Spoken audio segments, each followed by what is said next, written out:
Boa noite a todos. Esse final aí de feriado, né?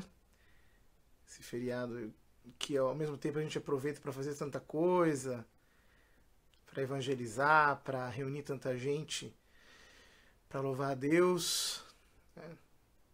Dias de retiro, dias de espiritualidade em todas as paróquias, em todas as dioceses do mundo, dias de oração também, né?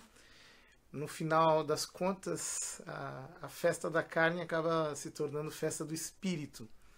Em muitas comunidades, a gente acaba transformando o limão em limonada e faz uma festa linda para Nosso Senhor, para louvá-lo, para bendizê-lo, para glorificá-lo.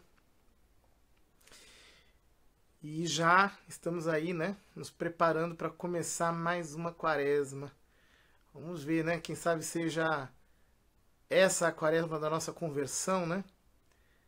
Vamos pedir muito isso a Deus, que nós não sabemos ainda quantas quaresmas nós teremos até o fim da nossa vida, né? Quem sabe essa, inclusive, seja a última, até a definitiva.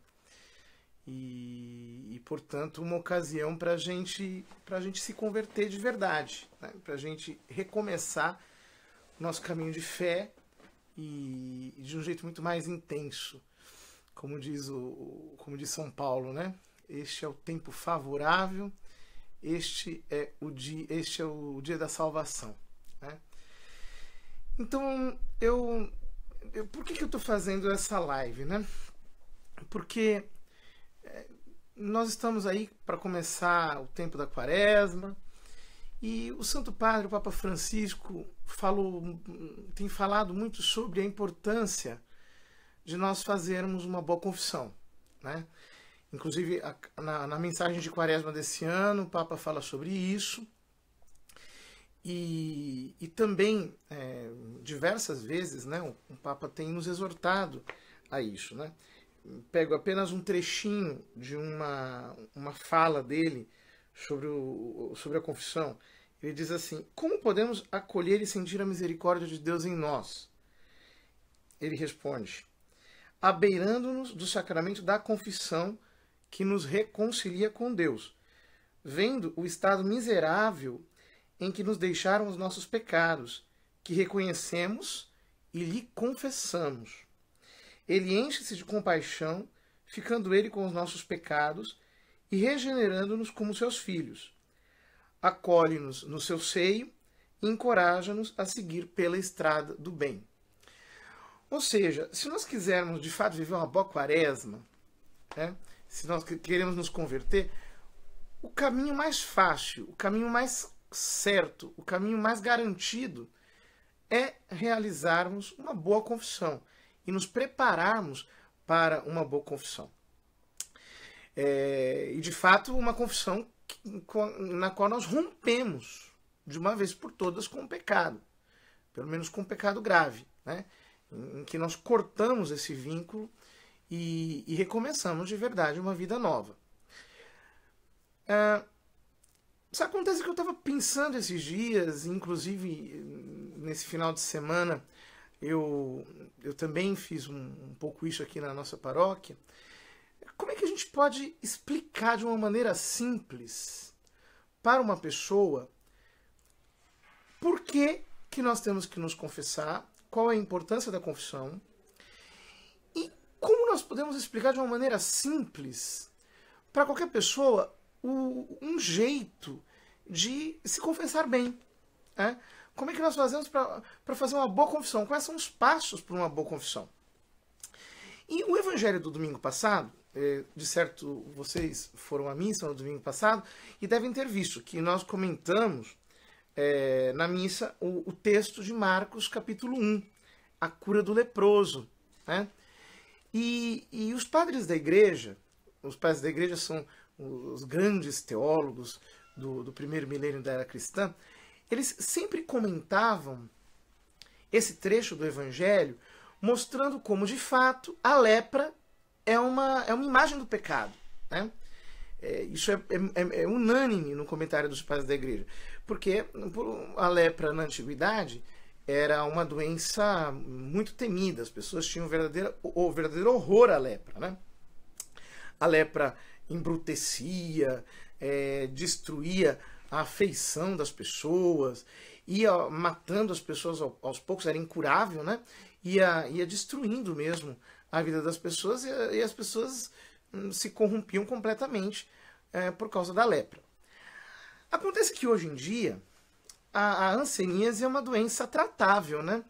E a maior parte de nós não conhece alguém que teve, que está doente de hanseníase. É uma doença realmente, hoje em dia, tratável. Não tem aquele peso que tinha na antiguidade. Então a gente não consegue entender muito bem o paralelo, né? O paralelo para nós é difícil de ser entendido. Então eu estava pensando aqui com os meus botões, qual seria o paralelo que nós poderíamos hoje estabelecer em relação ao pecado? Que doença hoje, mais ou menos, poderia ser comparada à lepra? De qual doença nós temos um horror assim, tão grande quanto os antigos tinham da lepra? E eu estava comentando aqui na nossa paróquia que eu acho que hoje nós temos um horror parecido quando nós falamos do câncer, né? O câncer é uma doença que apavora todo mundo, que aterroriza. A gente fala do câncer. O câncer é uma coisa horrorosa. Ninguém quer ter o câncer. Pode ser um câncerzinho pequenininho de alguns centímetros.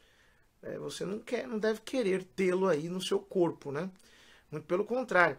Qualquer sinalzinho de câncer, a gente imediatamente começa um tratamento super agressivo.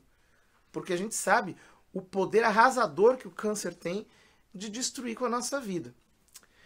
Pois é, acontece que o pecado é o câncer da alma.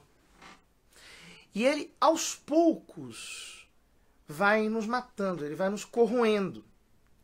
Ele vai conquistando espaço na nossa alma e nos vai destruindo completamente. É por isso que não tem sentido tratar o pecado como se fosse algo pouco ameaçador, algo que não nos destrói. O pecado, assim como o câncer, tem que ser tratado imediatamente. Nós não podemos esperar. Se temos aí algum pecado na alma, precisamos imediatamente retirá-lo, porque é o câncer.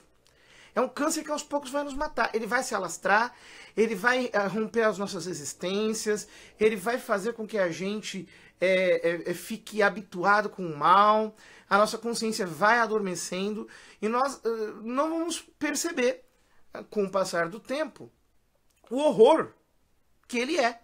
No começo, né, você até se escandaliza um pouco. Todo mundo sabe que com o pecado é assim. Por exemplo, uma pessoa rouba pela primeira vez, ela fica chocada. Depois ela vai se acostumando com isso. Né? O câncer vai se alastrando. E ele vai destruindo completamente a nossa personalidade. Ora, veja bem que coisa interessante.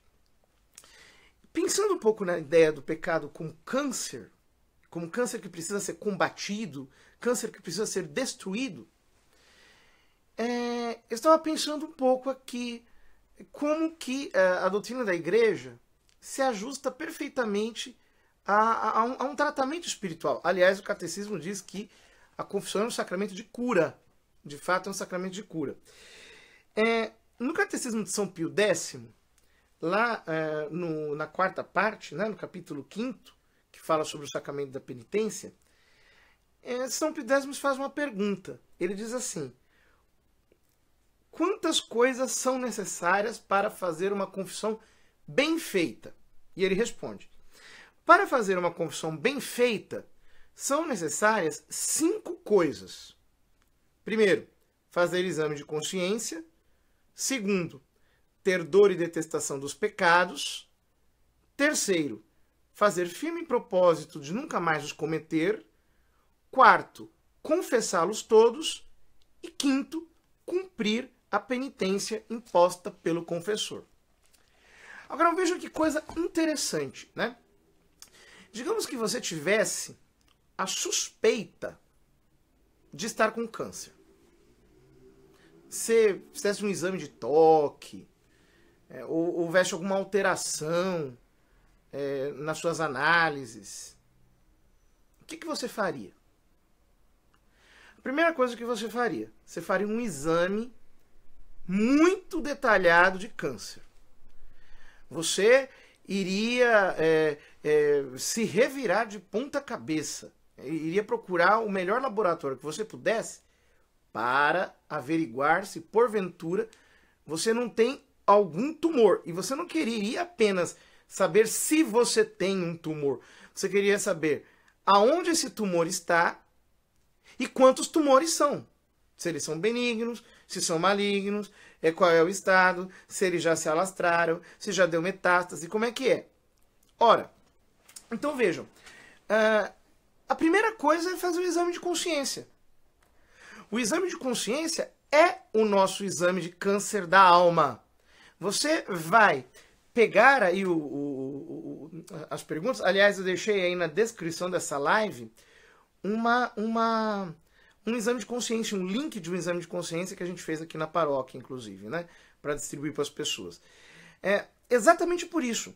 Porque você vai pegar aquelas perguntas e você vai passando os mandamentos da lei de Deus, um por um, ver onde estão alastrados os focos cancerígenos. Não apenas se você tem câncer, se você tem pecado, mas você vai ver aonde eles estão. Ou seja, qual é a espécie do pecado, contra qual mandamento está incorrendo, exatamente qual é a espécie daquele pecado, se é, por exemplo, mentira, se é adultério, se é pornografia, se é um pecado contra a caridade, se é um pecado, por exemplo, contra a religião, você faltou a missa, algo do tipo, alguma missa de preceito. Você vai ver a espécie, você vai ver quantos tumores você tem. Exatamente quantos tumores você tem. Ora, uma vez que você fez o exame, então o que acontece quando você faz um exame, por exemplo, um exame de câncer, e você detecta que você tem câncer? Chega lá o resultado. Você abre o exame e lá aparece. Você está com câncer no corpo inteiro, por exemplo. Deus o livre, né? Vou pegar aqui um exemplo. Você vai ficar com dor, né? Você vai ficar preocupado. Aquilo vai causar em você uma dor, um sofrimento. Meu Deus, eu estou com câncer, que coisa horrorosa. Ora, isso aí é o que o catecismo chama de contrição, arrependimento. Você ter dor pelo pecado. Você, de fato, reconhecendo esses tumores, se perceber que você está com eles e se arrepender disso, e ter dor de consciência por causa disso, e perceber que você ofendeu a Deus e não querer mais. Claro que a gente pode melhorar o nosso arrependimento. Como é que a gente melhora o arrependimento? A gente melhora o arrependimento meditando na paixão de Cristo, em como os nossos pecados causaram o sofrimento de Nosso Senhor. Como, desde que Nosso Senhor se encarnou, Ele padeceu, Ele sofreu tudo por nossos pecados, para morrer no nosso lugar. Ora, quando nós meditamos nisso, de repente a nossa alma começa a se encher daquilo que o São José Maria gostava de chamar de dor de amor, que é exatamente isso, a contrição, dor de amor. Nós ficamos com pena de ter pecado. Pena não por remorso, mas porque nós ofendemos a Deus. Nós desgostamos a Deus, nós desapontamos nosso Senhor. Veja, o arrependimento, ele tem que ser profundo, né? Quanto mais profundo, melhor. Por quê? Você veja bem, ele nasce exatamente do exame de consciência. Quando você percebe os seus pecados, então que você tem um arrependimento. E é claro que o exame de consciência, para ser bem feito, você precisa ter sinceridade diante de Deus.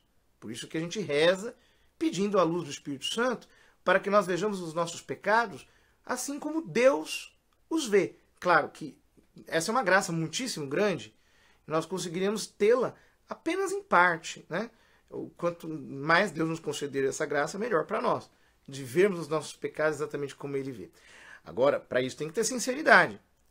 Tem muita gente aí que justifica os seus pecados. Então, vê lá o exame de consciência, um pecado, ela dá um jeito de se desculpar, de dizer que não é aquilo, né?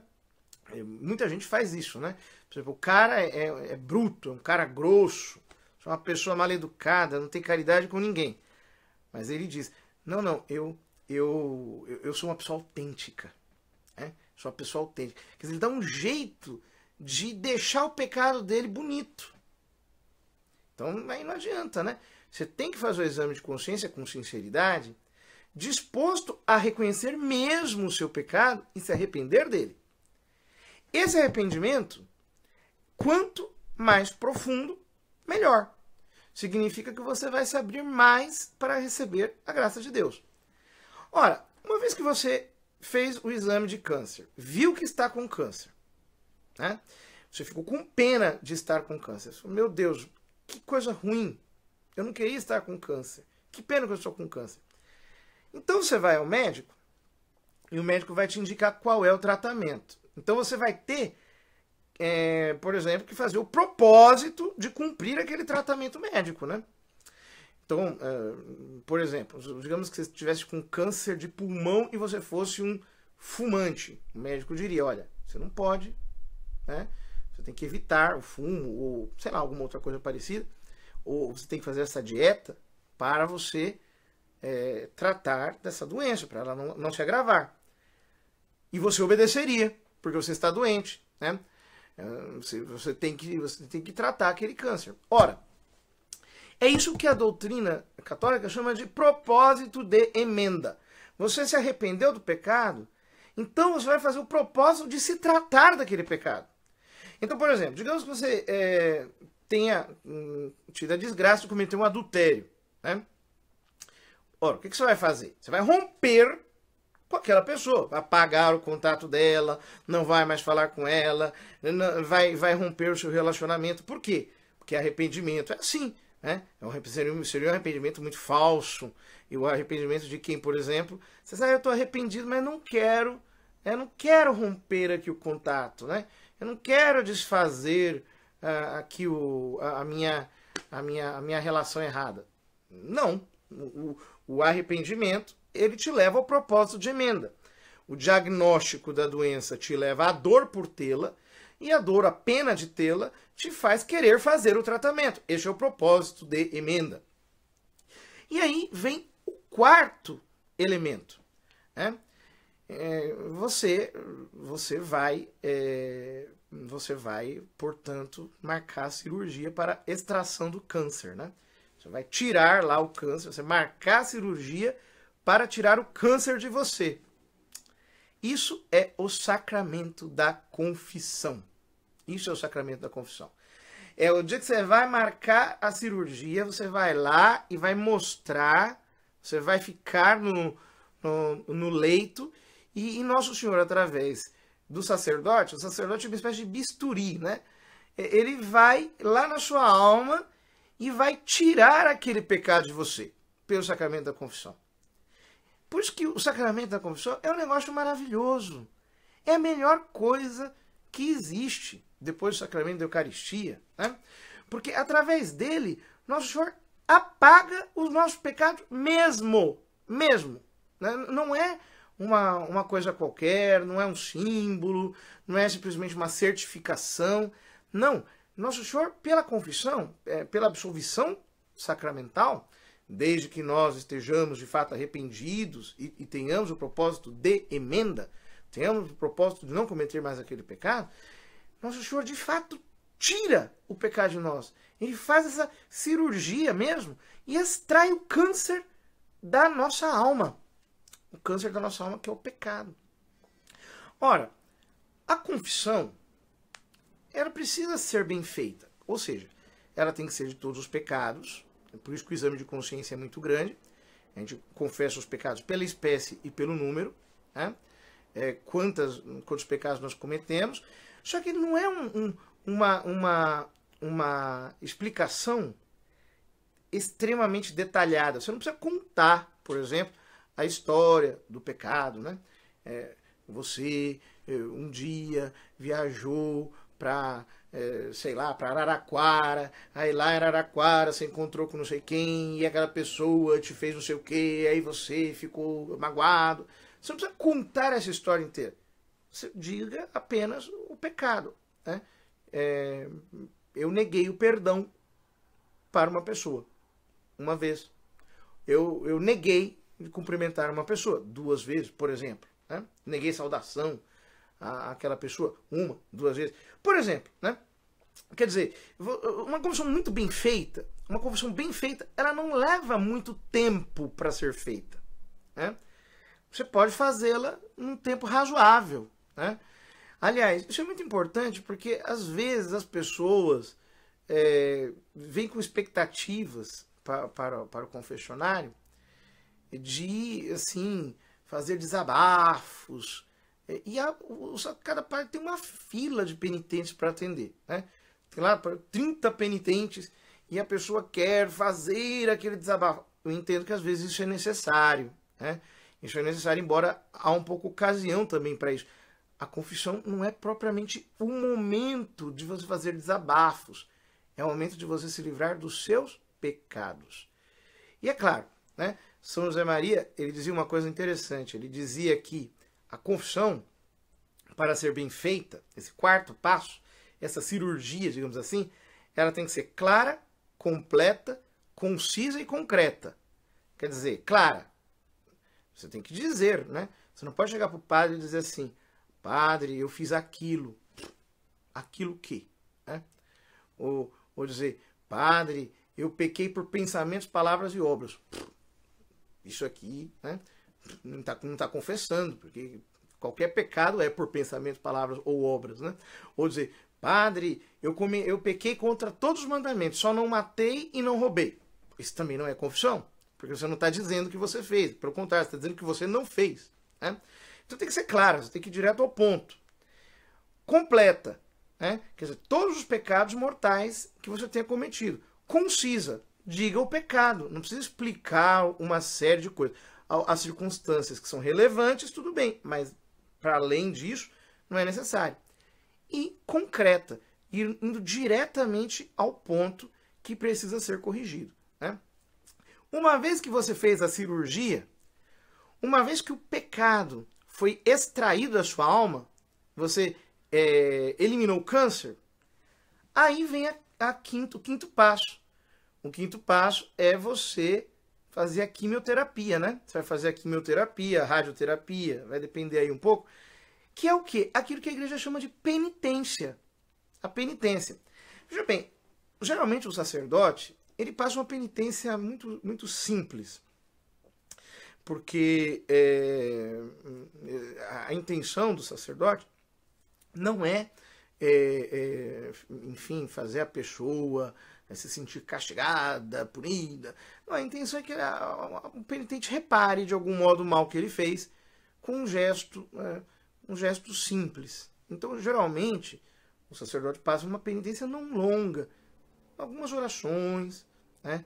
Ou uma obra de caridade, algo muito simples. Né? Ora, você, obviamente, o cumprimento da penitência não esgota o sentido que a penitência tem em si. O que eu estou querendo dizer? Claro, para a confissão ser válida, você cumpre aquela penitência só que o padre passou. Mas o seu espírito, né? O seu espírito, ele tem que ser um espírito de quem realmente quer reparar aquilo. De quem realmente quer desagravar o nosso Senhor por aquilo, quer compensar o mal feito com obras de santidade, obras de virtude. Né? Então vejam, a penitência, de fato, ela precisa funcionar como uma quimioterapia.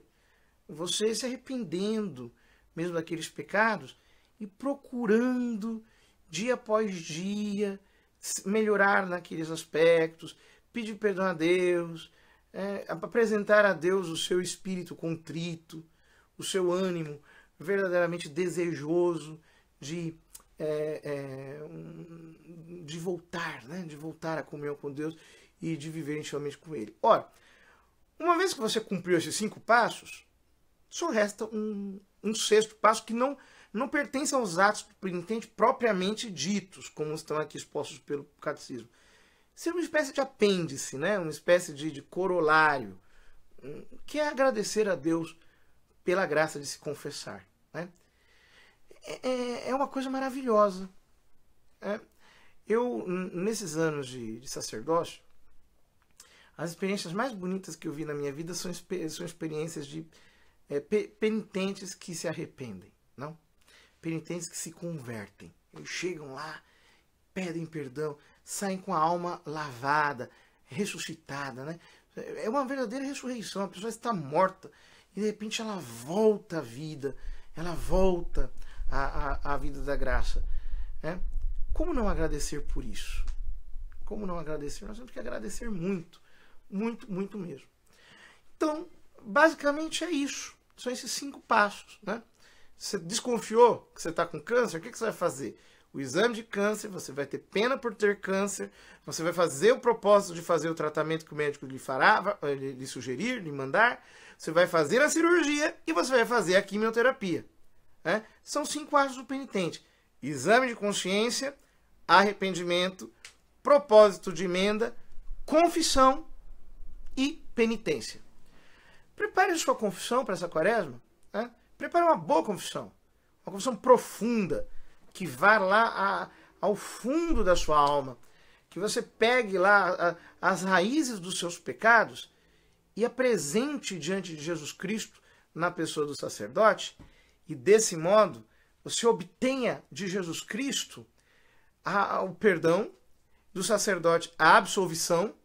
E desse modo, você tenha a clareza completa, né, do perdão divino lhe conferido pela graça deste sacramento. Será que você está com câncer, hein? Na sua alma? Será? Acho que era bom você fazer um exame, né? Faz um exame aí. Não endurece, não. Vai às causas dos seus pecados e vamos começar essa quaresma para fazer um belo caminho de conversão. Um belo caminho de conversão mesmo. Aliás, gente, aqui eu vou falar um pouco também, e assim termino, em solidariedade com os meus colegas padres, viu? Não deixe para confessar só na Sexta-feira Santa. Adianta aí. Adianta a sua confissão. Vai preparando uma bela confissão e assim você também não vai, justo lá, só na Sexta-feira Santa, sobrecarregar lá o seu sacerdote, né? Então, procure a sua paróquia, procure o seu padre, abra a sua alma, faça a confissão e vamos nos preparar para celebrar a Páscoa de Nosso Senhor realmente com o espírito revigorado, com a alma reconciliada com Deus. Desejo a vocês todos uma Santa Quaresma. Fica aqui a minha contribuição, eu queria só fazer isso mesmo. Explicar de um jeito simples os passos para fazer uma boa confissão. Quem sabe você pode compartilhar com as pessoas esse vídeo, ou se não, você mesmo explicar com as suas palavras. Acho que dá para explicar até para uma criancinha, né? Esse jeito tão simples de nos aproximarmos do perdão de Deus. Uma boa noite, Deus abençoe a todos, uma Santa Quaresma. Lembro que amanhã é dia de jejum e abstinência, né? Então quem é maior de idade aí, não coma carne enfim, né? Carne, frango, porco, essas coisas. É permitido apenas o consumo de leite, ovos, essas coisas. E também aos maiores de 14 anos, né, tem que fazer a abstinência. E os maiores de 18 anos tem que fazer o jejum. Apenas uma refeição completa e as outras incompletas, de tal modo que as duas juntas deem aí metade de uma refeição completa. Então, bom dia de jejum para todos amanhã, uma Santa Quaresma e Deus abençoe. Salve Maria!